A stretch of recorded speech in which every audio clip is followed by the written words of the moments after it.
ये बात करीब इसी समय के साल के इसी समय में 2003 की है।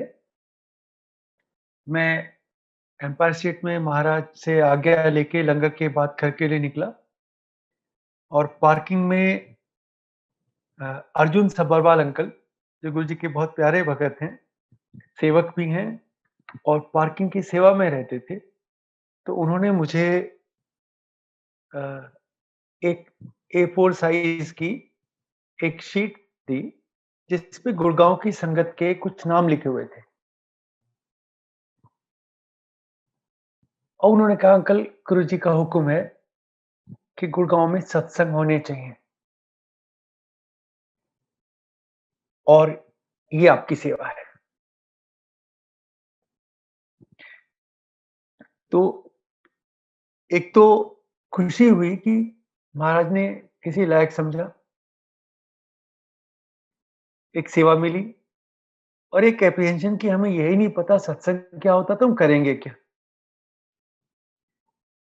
लेकिन खुशी-खुशी से वो पेपर ले लिया, सबको कॉन्टैक्ट किया और अगर मुझे ठीक से याद आ रहा है तो पहली बार सत्संग जिसमें मैं शामिल हुआ, वो मीरा आंटी के यहाँ हुआ गुड़गाँव में। उसके बाद 1-2 और हुए, बसीन अंकल के यहाँ भी हुआ और मदान अंकल के यहाँ भी। तो शुरू के कुछ सत्संग थे। हम लोग कितने होंगे? 8-10 संगत, 15 संगत, बहुत हुआ तो शायद कुछ-कुछ बार में तो 7-8 संगत भी थी और थोड़ी-सी हम लोग इकट्ठे हुए। हम लोगों को उस समय ये भी नहीं पता था कि हमने करना क्या है।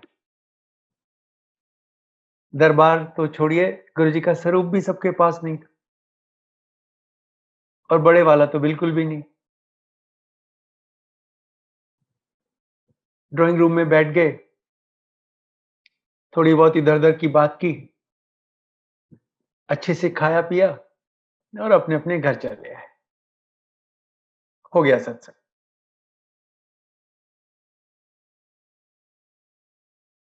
1-2 बार जब ये हो गया, खास तौर से जो मदान अंकल के यहाँ सत्संग हुआ, उसमें तो जो खाने के लिए प्रसाद का जो स्प्रेड था, वो तो एक्स्ट्रा ऑर्डिनरी था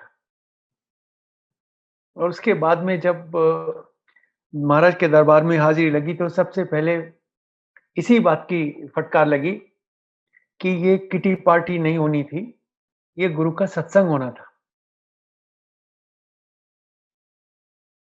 यहाँ पे मैसेज गुरु का मिला, फोकस सत्संग पे होना चाहिए, बाकी सारी चीज़ें सेकेंडरी।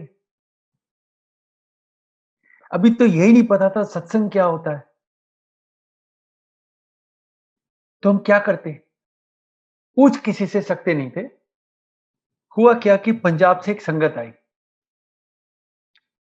और गुरुजी ने उनको खड़ा किया, म्यूज़िक बंद कर दिया और उनसे कहा, चल अपना सत्संग सुना, शॉर्ट में सुना।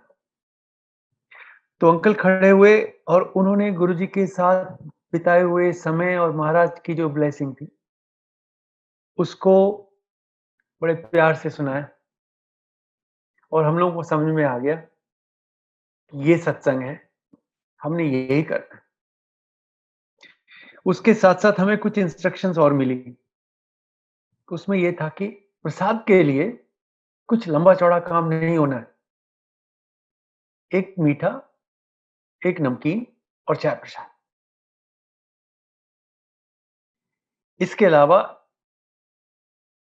तीसरे संडे को 5 से 7 इवनिंग में सत्संग कंप्लीट हो जाना चाहिए और 7 बजे जो संगत एम्पायर स्टेट मंदिर में जाना चाहे, वो आज्ञा लेके 7 बजे चली जाए। तो बेसिकली 2 घंटे के अंदर हमने सब कुछ कर देना था। शब्द लगाने की कोई परंपरा नहीं थी, ना हमारे पास वो सारी चीज़ें थी। तो जैसे ही इकट्ठे होते थे, गुरुजी महाराज का सत्संग शुरू हो जाता था। आरती नहीं होती थी, मंत्र जाप तो इस फॉर्म में उस समय एग्जिस्टेंस में ही नहीं था। गुरुजी का आसन भी नहीं लगता था। बस हम लोग इकट्ठे होते थे, महाराज की चर्चा करते थे, महाराज का गुणगान करते थे, उनकी ब्लेसिंग्स को रिकाउंट करते थे, प्रसाद लेते थे और अपने-अपने घर चले जाते। ये सत्संग इस फॉर्म में थोड़े दिन चला, फिर क्या हुआ कि संगत बढ़ गई। 20-25 से शायद 30-40 हो गई और तो सब संगत का ये ख्याल हुआ कि सबको इकट्ठा करने के लिए वेट करना चाहिए, जब आ जाएँ, एक तरीके से कोरम पूरा हो जाए, तो फिर हम लोग सत्संग शुरू करें। उस टाइम में एक शब्द चला लेते हैं। तो 5 बजे से एक शब्द चला लेते थे और सामान्य रूप से सवा 5 बजे तक संगत आ जाती थी और उसके बाद में अगर हम सत्संग शुरू नहीं करें, तो मुझे अभी भी याद है, हमारे कुछ अंकल आंटी हमें देखने लगते थे कि भाई क्या बात है, सत्संग क्यों नहीं शुरू कर रहे? और उसके बाद प्यार से बैठ के अगले 1 घंटे 45 मिनट हम लोग सत्संग करते थे। प्रसाद ग्रहण करने में तो कुछ ज़्यादा टाइम लगना ही नहीं था। एक समोसा होता था और उसके साथ में मीठे में या तो बर्फी ले ली या लड्डू हो गया। कड़ा प्रसाद तो बनता ही नहीं था। तो इस तरीके से हमारा सत्संग शुरू हो गया। संगत इतनी थोड़ी थी कि आप सोचिए तीसरे संडे को भी अगर महीने में 1 बार किया, तो हमें साल में 12 सत्संग करने होते थे और हमें 12 के 12 सत्संग करने के लिए कभी संगत नहीं मिलती थी। तो इसमें हमारे गुड़गाँव की भाटी आंटी हैं वो, सब्रवाल अंकल का परिवार, ये लोग जुड़े हुए थे और ये तय हुआ कि अगर कभी भी ऐसा मौका मिले कि हमारे पास संगत वॉलंटियर ना हो सत्संग करने के लिए, तो हम में से किसी के घर में हो जाए। लेकिन फिर संगत बढ़ी और जब संगत बढ़ी, तो एक रोस्टर बनना और एडवांस में बुकिंग होने लगी। यहाँ तक कि मुझे याद है इतने साल हो गए हैं, अपने गुड़गाँव के एपी जोशी अंकल हैं, उनका जनवरी में सत्संग 1 साल पहले बुक हो जाता था। वो रोस्टर रखना होता था और फिर बताना होता था कि जी आपके यहाँ सत्संग है, संगत आ जाती थी। ऐसे चलता रहा और बहुत बढ़िया तरीके से चल रहा था। तब अपने गुड़गाँव के ओल्ड गुड़गाँव में माथुर अंकल के घर महाराज पधारे और उन्होंने उनके लिए एक आसन बनाया, सोफ़ा था, उसको अच्छे से सिंगल सोफ़ा को रखा और महाराज की आरती की। अगली बार उनके घर जब सत्संग हुआ, तो उन्होंने जिस सोफ़े पे महाराज आके बैठ गए थे, उसको उन्होंने परमानेंटली गुरुजी का आसन मान के अलग रख दिया कि इस पे अब कोई नहीं बैठेगा, ये महाराज का आसन है। और फिर उनकी उसी तरीके से आरती की गई। तो हमें पहली बार लगा कि ये एस्पेक्ट हमने शायद मिस कर दिया और अगर अंकल ने किया है और उसके पीछे लॉजिक है, तो ये होना चाहिए क्योंकि जब हमें पता है कि महाराज सत्संग अटेंड करने आते हैं, तो उनके बैठने की व्यवस्था अ, उनके हिसाब से, उनकी गरिमा और महिमा के हिसाब से एप्रोप्रिएट होनी चाहिए। आसन लगना शुरू हो गया, महाराज की आरती होनी शुरू हो गई और सिलसिला चलता रहा। एक टाइम में भाटिया आंटी के यहाँ सत्संग था, काफ़ी सारी संगत इकट्ठी हो गई थी। तब ब्रिगेडियर सैनी अंकल ने खड़े होके बोला कि महाराज हम सबके कष्ट अपने शरीर पर ले लेते हैं, मानव शरीर है उनका और उसकी वजह से उन्हें वो सब कुछ भुगतना पड़ता है, जो अगर वो अपने ऊपर ना लेते तो हमें भुगतना पड़ता और ये उनके ऊपर काफ़ी अ, इम्पैक्ट करता है, तो हमें महाराज के लिए प्रेयर करनी चाहिए। तो we were in a way taken aback a little कि महाराज सबको ठीक करते हैं। हम महाराज के ऊपर पूरी तरीके से आश्रित हैं। हम क्या कर सकते हैं? हम क्या कर पाएँगे? हमारी औकात क्या है गुरुजी के लिए प्रेयर करने की? तो फिर अब ब्रिगेडियर सैनी अंकल अब महाराज के चरणों में हैं। तो उस समय में भी बहुत पुरानी संगत और बहुत ही इवॉल्व्ड संगत, उनकी बात को समझना भी ज़रूरी था। तो हमने उन्हीं से पूछा कि अंकल आप ही बताएँ कि हम क्या करें? तो उन्होंने कहा कि हमें महाराज से महाराज के लिए प्रार्थना करनी चाहिए। बहुत बढ़िया आइडिया है, लेकिन क्या करेंगे अंकल हम लोग?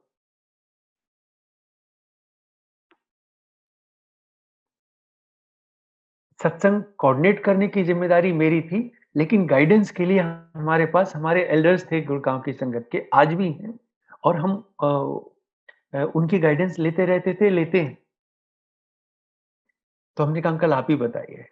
तब मुझे याद है कि महाराज के दरबार के एंट्रेंस के दोनों तरफ 2 गुरुजी के स्वरूप थे और उनके नीचे एलईडी की एक रनिंग लाइन चलती थी।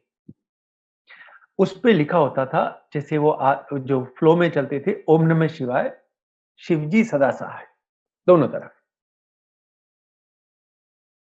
तो ये हमारा एक तरीके से बीज मंत्र है। तो उन्होंने कहा कि हम गुरुजी के मंत्र को, ओम नमः शिवाय, शिवजी सदा सहाय को, हम अगर इकट्ठे मिलके एज़ ए संगत सब मिलके पाठ करें, तो ये गुरुजी के लिए गुरुजी की प्रेयर हो जाएगी। बहुत बढ़िया। It took precisely 10 seconds to accept this.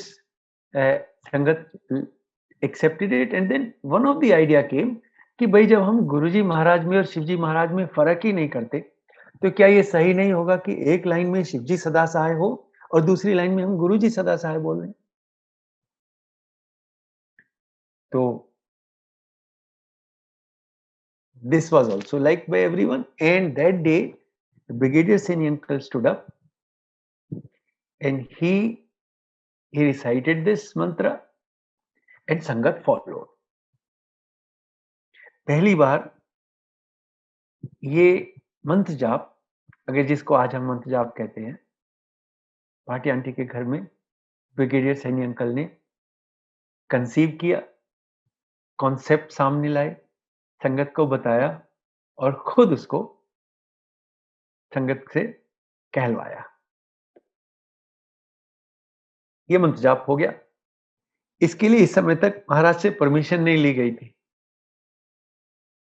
लेकिन वो हमारी जिम्मेदारी नहीं थी। सैनी अंकल ने बोला तो बोला।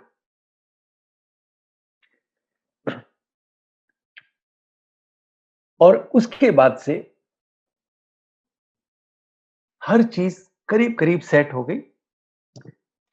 तीसरे संडे को होगा, 5 से 7 होगा, ज्यादा दिखावा नहीं होगा, एक मीठा एक नमकीन होगा, महाराज का आसन होगा।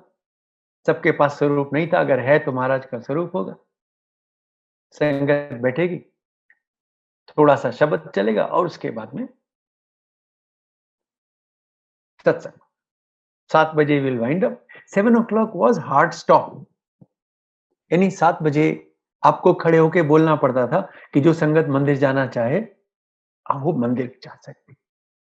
हम बैठे रहते थे, ये अलग बात है, लेकिन 7 o'clock वाज 7 o'clock।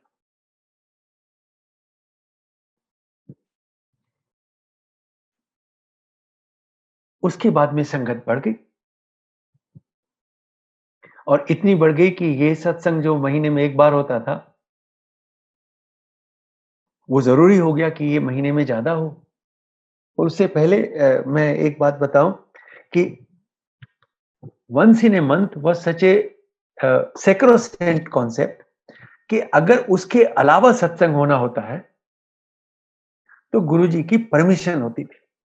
मुझे आज भी याद है कि केंद्रीय विहार के भाटिया अंकल के यहाँ एक सत्संग होना था और वो आउट ऑफ टर्न होना था, तो उसके लिए हम लोगों के पास में महाराज का आदेश आया कि ये सत्संग रूटीन से हटके किया जाना है। इससे आप ये भी समझ लीजिए, और आपने पहले भी सुना होगा, और ये पुरानी संगत आपको बताएगी कि महाराज का हर एक इवेंट पे, हमारी ज़िंदगी पे, हमारे लाइफ के एक-एक एस्पेक्ट के पूरा-पूरा कंट्रोल रहता है भी। और ये बड़े सुकून की बात है कि हम जो कर रहे हैं, उसमें महाराज का अप्रूवल है। सत्संग घरों में ही होता था। एक बार मेरा टर्न आया जलवाई टावर्स में सत्संग करने का। उस दिन गुरुजी महाराज का मैसेज आया कि कमांडर से बोलना सत्संग बाहर करेगा, बड़ी जगह में, आज संगत ज्यादा आएगी। अब आप देखिए, हमारे एक्शंस को, हमारी लाइफ को, हमारी जिंदगी को महाराज कितनी माइन्यूटली ऑब्जर्व करते हैं, आगे की देखते हैं, और हमें गाइड करते हैं, और पूरे नियंत्रण में रखते हैं। तो हमारा एक सोसाइटी का कम्युनिटी सेंटर है, उसमें आधा सेंटर हमने बुक कर लिया, और उसमें एक तरीके से पूरा इंतजाम करके सत्संग किया। एम्पायर स्टेट में महाराज ने हमारी गुड़गांव की एक और संगत को ये बताया कि आज कमांडर के यहाँ सत्संग हुआ है और इतनी संगत आई है।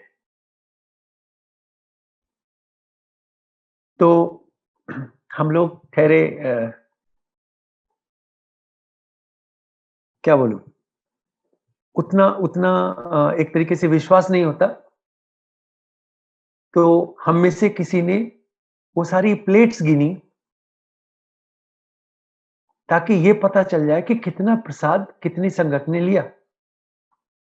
और मजे की बात यह है कि महाराज ने जो नंबर बताया, उतनी ही प्लेट्स थी जो कंज्यूम हुई, और उतना ही प्रसाद था।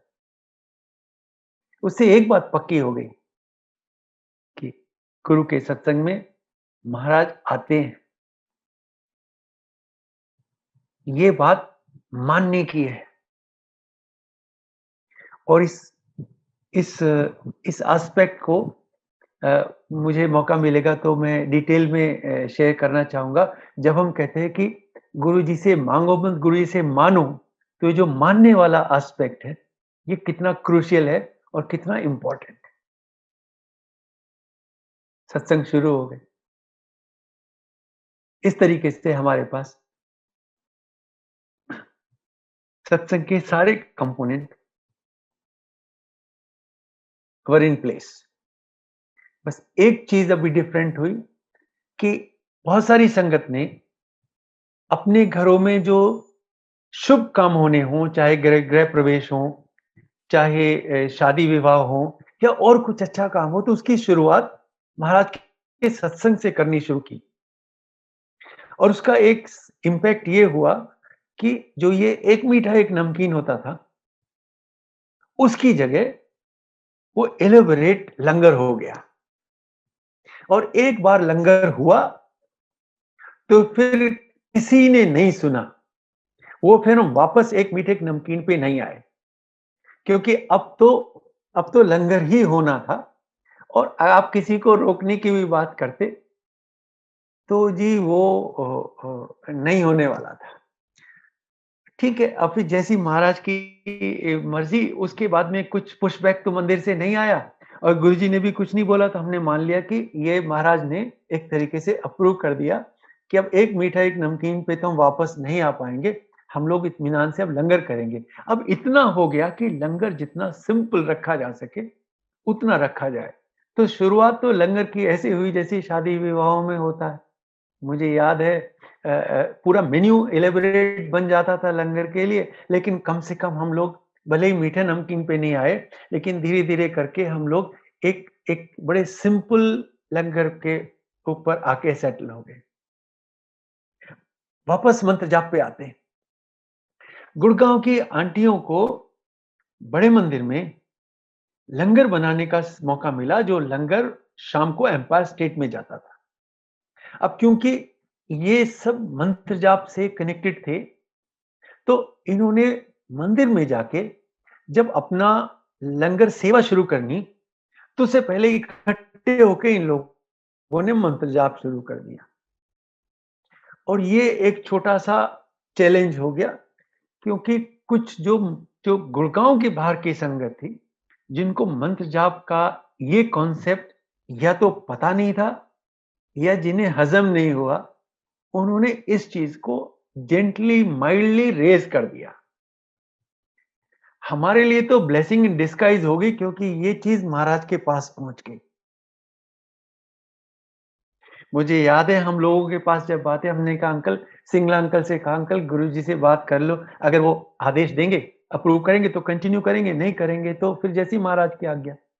तो उन्होंने तभी का तभी महाराज से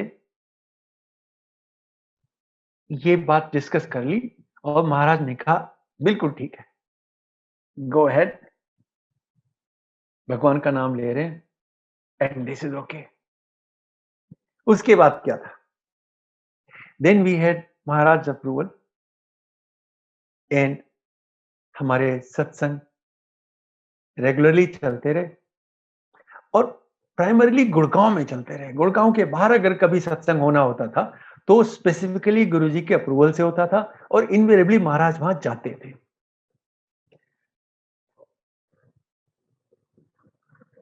बड़े मंदिर में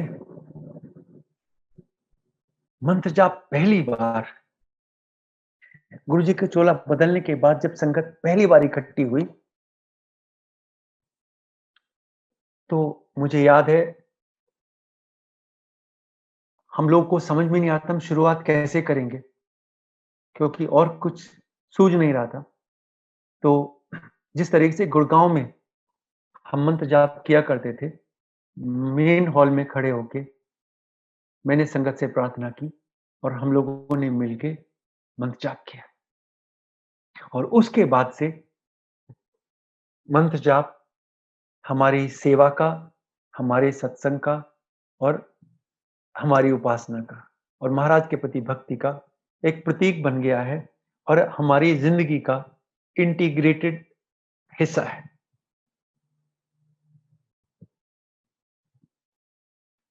सत्संग आज भी होते हैं और धीरे-धीरे बहुत सारी चीजें उसमें अपने आप से जुड़ जा रही हैं। इवॉल्व होना तो अच्छी बात है, लेकिन कुछ भी ऐड करने से पहले ये ज़रूर सोच लेना चाहिए कि ये जो बेसिक लीगेसी है महाराज की, ये उसके अगेंस्ट तो नहीं जाता। हम ऐसा कुछ तो नहीं कर रहे हैं जो महाराज अप्रूव ना करते, क्योंकि जितना इवॉल्व होना ज़रूरी है, उतना लीगेसी को प्रिज़र्व करना भी ज़रूरी है। ये सब कुछ हमारे लिए नहीं है, ये हमारी आने वाली जनरेशंस डिवोटीज़ की, उनके लिए है। तो ये एक प्रार्थना हमेशा रहती है कि सब कुछ कीजिए, लेकिन गुरु की महिमा को और उनकी लीगेसी को प्रिज़र्व कीजिए, डिस्टर्ब नहीं कीजिए। इसमें एक बहुत बड़ा एस्पेक्ट इस चीज़ का भी है कि हम जो शब्द चलाते हैं, वो क्या है?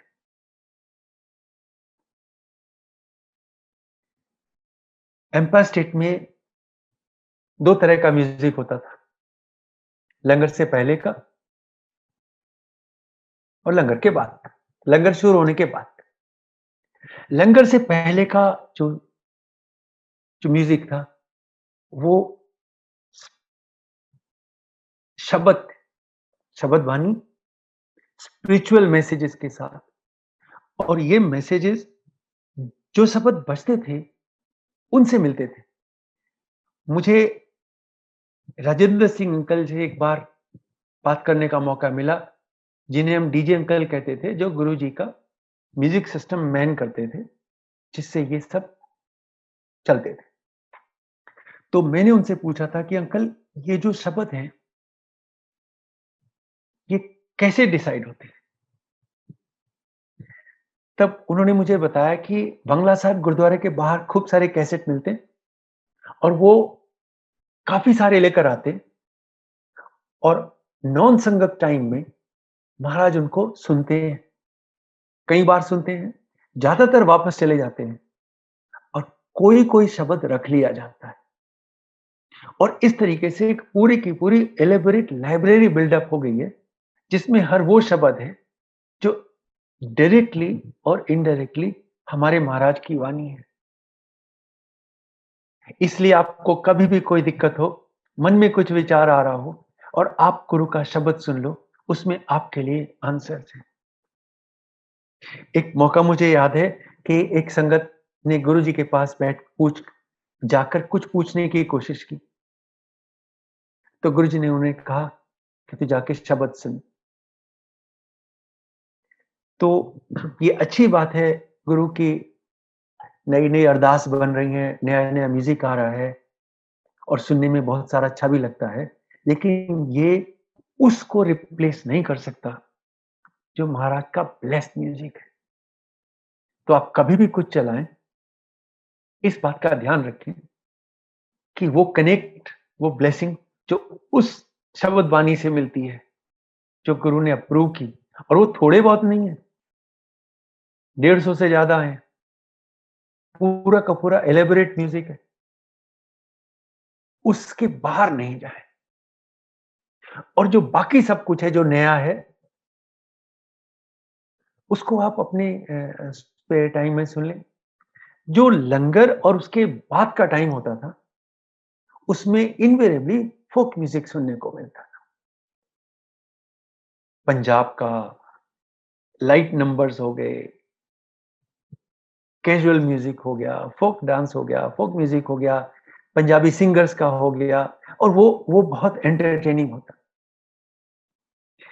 उसका अपना अलग आनंद और ये वाला म्यूज़िक होता था, जिसके ऊपर डांस किया जा सकता था। पहले वाले म्यूज़िक पे डांस नहीं हो सकता था, ना होना चाहिए। लेकिन ये जो दूसरा वाला है और ये भी बाद में, शुरू में नहीं। हम लोग भी ये जो नॉन एक तरीके से डिवोशनल म्यूज़िक होता था, उस पे जब डांस करते थे तो इनविजिबली तब जब संगत चली जाती थी आज्ञा लेके। लेकिन ये इसलिए कि महाराज की लीगेसी और उनकी गरिमा कंप्रोमाइज़ नहीं हो जाए। मेरे हिसाब से और मैं बहुत छोटा-सा इंसान हूँ, कोई बहुत मेरे हिसाब से गुरु की लीगेसी को और गुरु की गरिमा को प्रिज़र्व करना, हम सब संगत की जो गुरु से जुड़े, ख़ास तौर से जिन्होंने महाराज के दर्शन किए, उनकी ज़िम्मेदारी भी है और ये उनकी सेवा भी है। ट्रैक से डेविएट होना बहुत आसान है, उस पे वापस आना बहुत मुश्किल है। हमें ये भी ध्यान रखना होगा, वो संगत जो आज से 50 साल बाद जुड़ेगी, 100 साल बाद जुड़ेगी, वो क्या सुनेगी और क्या जानेगी? वो जानेगी जो हम छोड़ के जाएँगे। तो ये तो हो गया हमारा महाराज का सत्संग और चोला बदलने के बाद में, तो ये सत्संग उसके बाद में हर जगह फैला और आज तो दुनिया का ऐसा कोई कोना नहीं है। ये महाराज की महिमा है। ये कि ये फैलाव ऐसा हो गया कि कोई जगह नहीं है जहाँ पे गुरु का नाम नहीं है और जहाँ पे गुरु का सत्संग नहीं होता।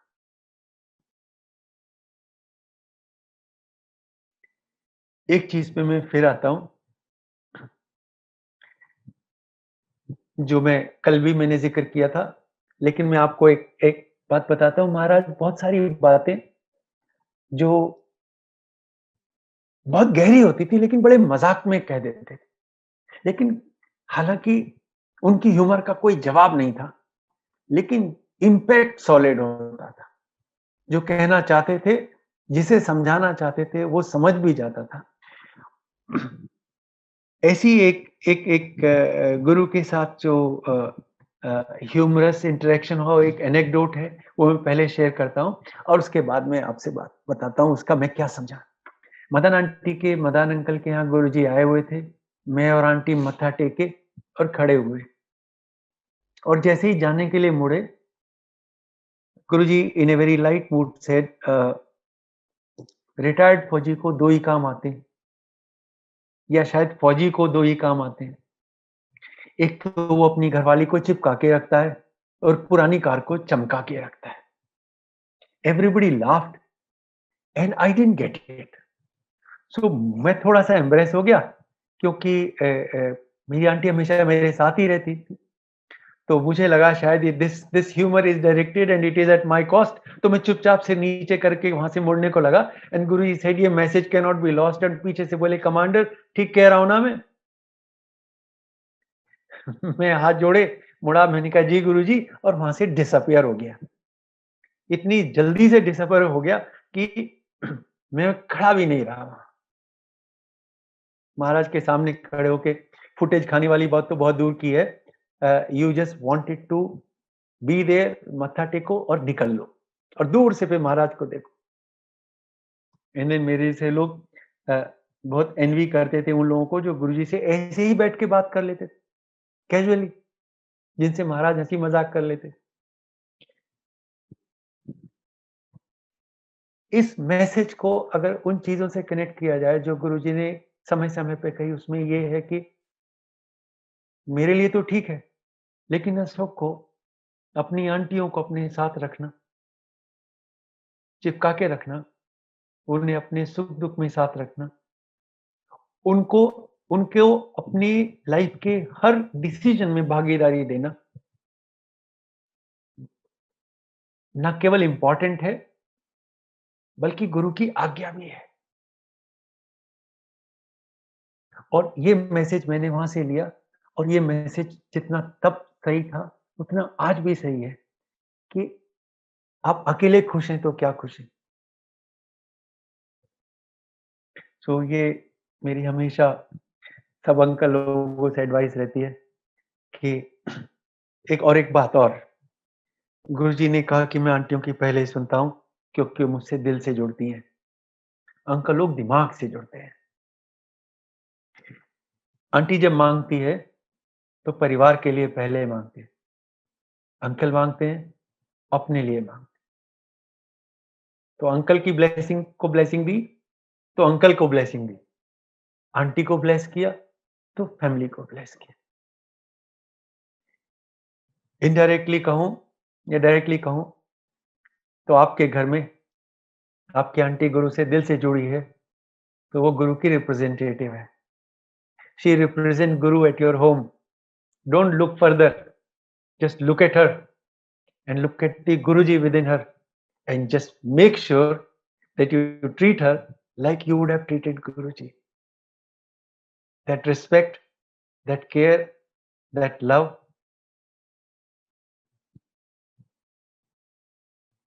that is very important. Now we go back to next satsang that I want to say. गुरु से जुड़ने के बाद में उस जमाने में खास तौर से थोड़े से सेवादार होते तो जरा सी सेवा होती थी और जिनकी सेवा होती थी वो वहां से हिलने को तैयार नहीं होते थे। तो आपको कभी भी कोई सेवा मिलना नेक्स्ट टू इम्पॉसिबल था। तो तो आप लोग मेरे जैसी संगत वेट करती रहती थी। मुझे तो सत्संग करने की गुड़गाँव की सेवा मिल गई थी, तो मैं तो एक हद तक काफ़ी सुकून से भी था, लेकिन then you always want to do more. थोड़ी-सी ऐसी सेवा मिल जाए, वैसी सेवा मिल जाए। तो एक बार मैं किसी वजह से बड़े मंदिर में गया और बड़े मंदिर में तो हम लोग साल में 2-3 ओकेज़न पे जाते थे जब गुरुजी बड़ा फंक्शन करते थे। या कभी सेवा की आज्ञा हुई तो साफ-सफाई करने चले गए, लेकिन मुझे वो भी नहीं मिली। तो एक बार गुरुजी ने बड़े फंक्शन से पहले आदेश दिया कि मंदिर की सफाई होगी और फलाँ, फलाँ, फलाँ अंकल सेवा के लिए जाएँगे। सिंगला अंकल के थ्रू ये मैसेज आ गया और उसमें मेरा नाम भी था। और नाम इस तरीके से मिला और इस समय में मिला कि घर नहीं जा पाए। गुरु की सेवा मिले, आप घर के चक्कर में फँसे और रह गए, तो फिर मुश्किल हो जाएगी। तो ऑफ़िस से सीधे मंदिर और सेवा शुरू कर दी, उन्हीं कपड़ों में जिनमें मैं ऑफ़िस गया था और शाम को मैसेज आ गया महाराज का कि आप रात को यहीं रुकेंगे, कोई सेवादार घर नहीं जाएगा।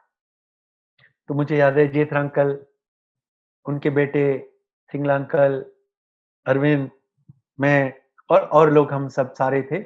हम लोग रात को वहीं जहाँ पे बेसमेंट में लंगर होता था, उसी एरिया में सेवा करके रात को रुक गए। महाराज के चर्चे होते रहे, सत्संग होते रहे, रात ऐसी निकल गई। मुझे नहीं लगता कि नींद किसी को आई या किसी को सोने की बहुत ज़्यादा इच्छा भी हुई होगी। सुबह सेवा करके, सब तरफ से देख के और जैसे ही घर जाने का प्लान हुआ, महाराज का मैसेज आ गया कि वो मंदिर देखने आ रहे हैं। तो एक तरीके से खुशी हुई कि महाराज के दर्शन होंगे, सब वापस, कोई नहीं जाएगा। और दूसरा डर ये लगा कि शायद अगर सेवा में कोई कमी रह गई और महाराज को दिख गई, तो हमारा क्या होगा? हमारे फौज में सीनियर अफ़सर, जनरल या एडमिरल लोग इंस्पेक्शन करने आते हैं बाद में। तो मुझे एज़ ए फौजी मुझे यही फीलिंग आ गई कि अब हमारा इंस्पेक्शन होगा कि हमने कितना अच्छा काम किया। तो डर भी लगा,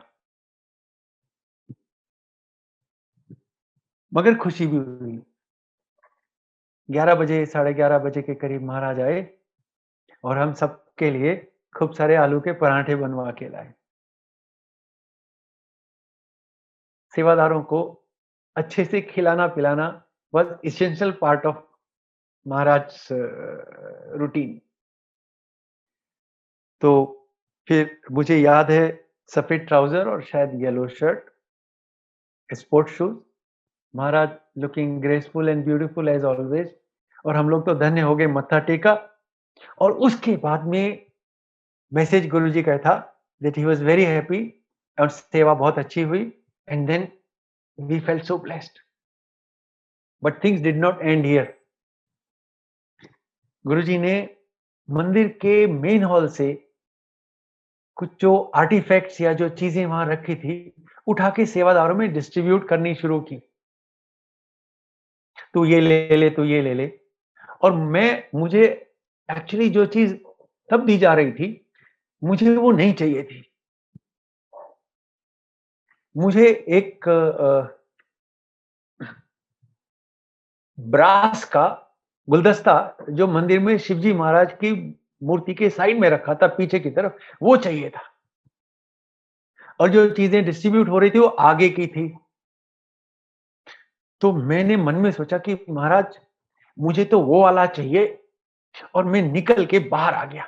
मैंने कहा ना मैं सामने पढ़ूँगा, ना मुझे इधर-उधर की कोई चीज़ मिलेगी। तो आई जस्ट सेड महाराज मुझे वो वाला चाहिए और कहा भी नहीं, बस मन में डाला और मैं निकल गया। 5-7 मिनट के बाद में हमारे गुड़गाँव के बाबा अंकल हैं, वो भी गुरु की बहुत प्यारी संगत है। वो गुल्लक रूम वाले गेट से बाहर आए, उनके हाथ में वही वाला गुलदस्ता था और वो मुझे देख के बोले, "कमांडर अंकल ये गुरुजी ने आपके लिए दिया है। Exactly the one that I wanted. I still have it." और इसके साथ जो ये मेमोरी है, उसको देखते ही रिन्यू हो जाती है। आपके मन में क्या चल रहा है? आप क्या सोच रहे हैं?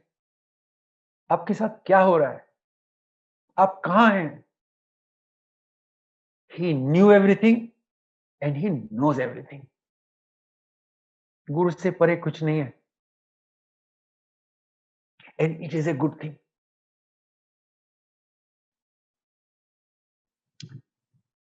एक बार जैसे मैंने कहा घूमते हुए बड़े मंदिर में पहुँच गया दोपहर में, तो वहाँ पे एम्पायर स्टेट में शाम को जो लंगर डिस्ट्रीब्यूट बनता है, उसकी तैयारियाँ चल रही थी। तो मेरे ख़्याल से सिंगला अंकल के हाथ में गोभी के 2 फूल थे, वो उन्हें धोने जा रहे थे। मैंने अंकल से हाथ जोड़ के रिक्वेस्ट की, मैंने अंकल क्या मैं इन्हें धो सकता हूँ? एंड ही सेड नहीं, गुरु के हुक्म के बिना आप कोई सेवा नहीं कर सकते। व्हाट कुड आई से? मतलब मैं आई जस्ट इमोशनली बिखर गया उस समय। और आई स्टूड देयर क्वाइटली, और मैंने महाराज से वहीं पे कहा, महाराज मैं गोभी के 2 फूल भी नहीं धो सकता। यानी मैं इस लायक भी नहीं गुरुजी कि मैं ये छोटी-सी सेवा कर दूँ। अंकल को कुछ नहीं बोला, he was also doing his सेवा। बिकॉज़ गुरुजी की आज्ञा के बिना तो पत्ता नहीं हिलता। तभी भी नहीं हिलता था, अभी भी नहीं हिलता। पर मैंने uh, I was really upset beyond words, and I sat there dejected, sad, and I prayed to Maharaj, और you may say मैंने कंप्लेंट कर दी और मैं उस बात को भूल गया। अगला बड़ा फंक्शन आ रहा था और मैं आंटी को साथ लेके थोड़ा सा पहले आ गया। मैंने कहा कि इनको हॉल में बैठाया और मैंने कहा देख, मैं जरा इधर-उधर जाके देखता हूँ, शायद मुझे कोई सेवा मिल जाए, कोई बुला के कुछ दे दे, ये कर लो, क्योंकि अपने आप से तो नहीं कर पाऊँगा, but hopefully there will be something for me. और मैं इतनी सारी संगत भी नहीं थी और मैं घूमता हुआ पीछे किचन की तरफ चला गया, जहाँ बड़े फंक्शन का लंगर बन रहा था, या बनता था। As luck would have it, वहाँ कोई नहीं था और जो कुकिंग की टीम थी, जो लंगर बनाने के लिए बाहर से आए थे लोग, उनमें से एक बंदा किचन से निकला, उसके हाथ में एक चाकू था और मुझे देख के उसने मुझे बड़े अधिकार से बुलाया, अंकल जी आप यहाँ आइए। मैं डर गया, मैंने कहा यार मैं तो अभी कुछ कहा भी नहीं, अभी अभी ये मुझे क्या बोलने वाला है? Have I made a mistake? मैंने इनके काम में दखल नहीं दिया, मैं तो कहीं गया ही नहीं।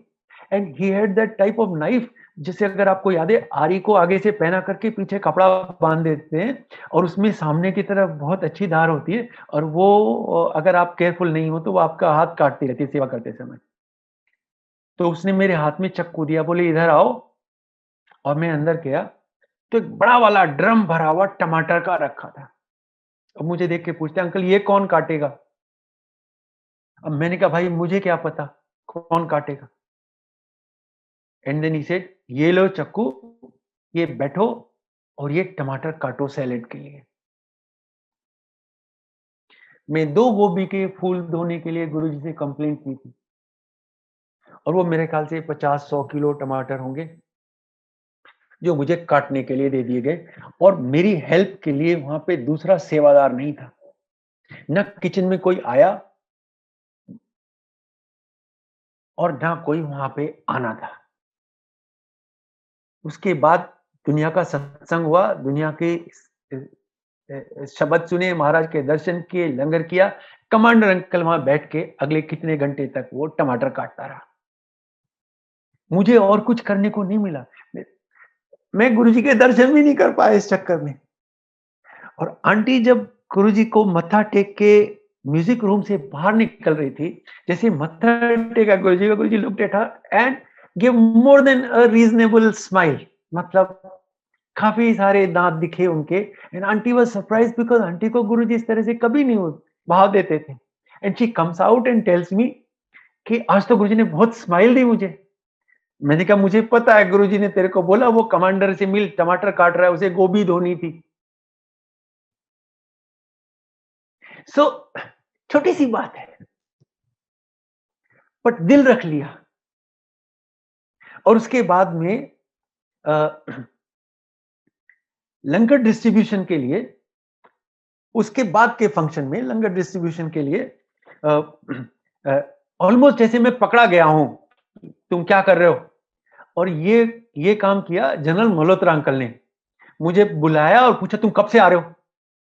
ऑलमोस्ट जैसे सीनियर फौजी क्लास ले लेता जूनियर फौजी की। मैंने कहा कि सर मैं इतने टाइम से आ रहा हूं। बोले ठीक है फिर ये लो चमचा और ये डिस्ट्रीब्यूशन में आ जाओ।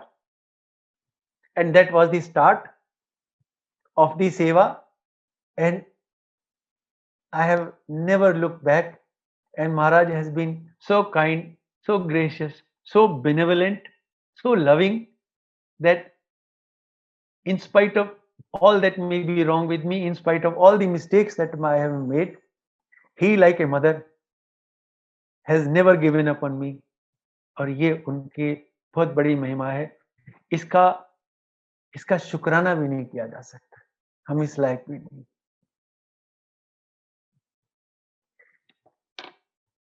एक चीज उसी समय में और पता चली, और ये छोटी-छोटी इवेंट है जिसने हम लोगों के दिलों में गहरी छाप छोड़ी है। उसमें से एक छोटी-सी इवेंट थी, मुझे याद है एम्पायर स्टेट में सिंगला अंकल चाय प्रसाद डिस्ट्रीब्यूट कर रहे थे। गुरुजी ने किसी संगत को एक स्वरूप देना था। संगत जी ध्यान से सुनिएगा प्लीज। और स्वरूप उस समय देने के लिए था नहीं, तो गुरुजी ने सिंगला अंकल को बुलाया और वो जो छोटा सा आईडी कार्ड की तरह का टैग अपने शर्ट पे सामने लगा रखे थे क्लिप से, उसको बोला ये तू मुझे दे दे, ये इनको देना है। एंड अंकल सेड ऑलमोस्ट प्लीडिंगली कि गुरुजी मेरे पास तो बस एक यही है। एंड गेस व्हाट, गुरुजी से तेनू इसकी लोड नहीं है, तेरे कोल मैं हूं।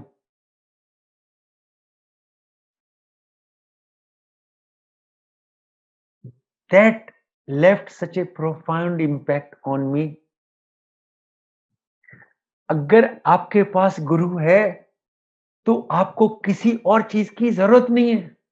Uncle took half a second, I immediately removed it and gave it to Maharaj, and Maharaj gave it to me. ये चीजें उनके लिए हैं जो अभी गुरु से जुड़े नहीं। जुड़ना है तो एक तरीके से ये मीडियम है, एक तरीके से ए फॉर एप्पल है। एप्पल ए नहीं होता, लेकिन बच्चों को ए फॉर एप्पल याद दिलाना जरूरी है। इसलिए काफी समय तक जब हम भी छोटे थे, हमसे पूछे ए को पूछ के दिखा के कोई पूछे ये क्या है, तो response used to be A for apple, it was never A. तो उसके बाद से ये समझ में आ गया कि अगर आपके पास गुरु है तो फिर आपको किसी दूसरी चीज की जरूरत ही नहीं है। तो जब घर में खासतौर से महाराज के चोला बदलने के बाद में संगत ने अपने घर में गुरु जी के दरबार बनाए, और बहुत अच्छे बनाए, और बहुत मेरे विचार से बहुत सही किया। लेकिन ये कौन है?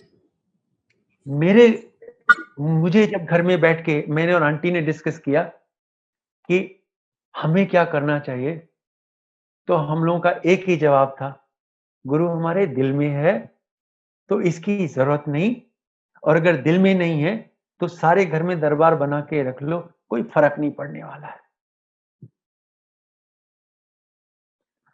और अंदर से फीलिंग यह है कि बेटा मैं तो तेरे साथ हूं। हर बार जब कभी इस तरह का दिमाग में सवाल आया तो महाराज ने यही जवाब दिया। तो ट्रेडिशनली क्या किया आंटी ने, क्योंकि वो वहां किचन में हर समय रहती है, जैसे आंटी कहती है वो उसका ऑफिस है, और वो किचन में ही फिर जहां पे उसका ऑफिस है वहीं पे उसने महाराज को बराबर में रखा हुआ है।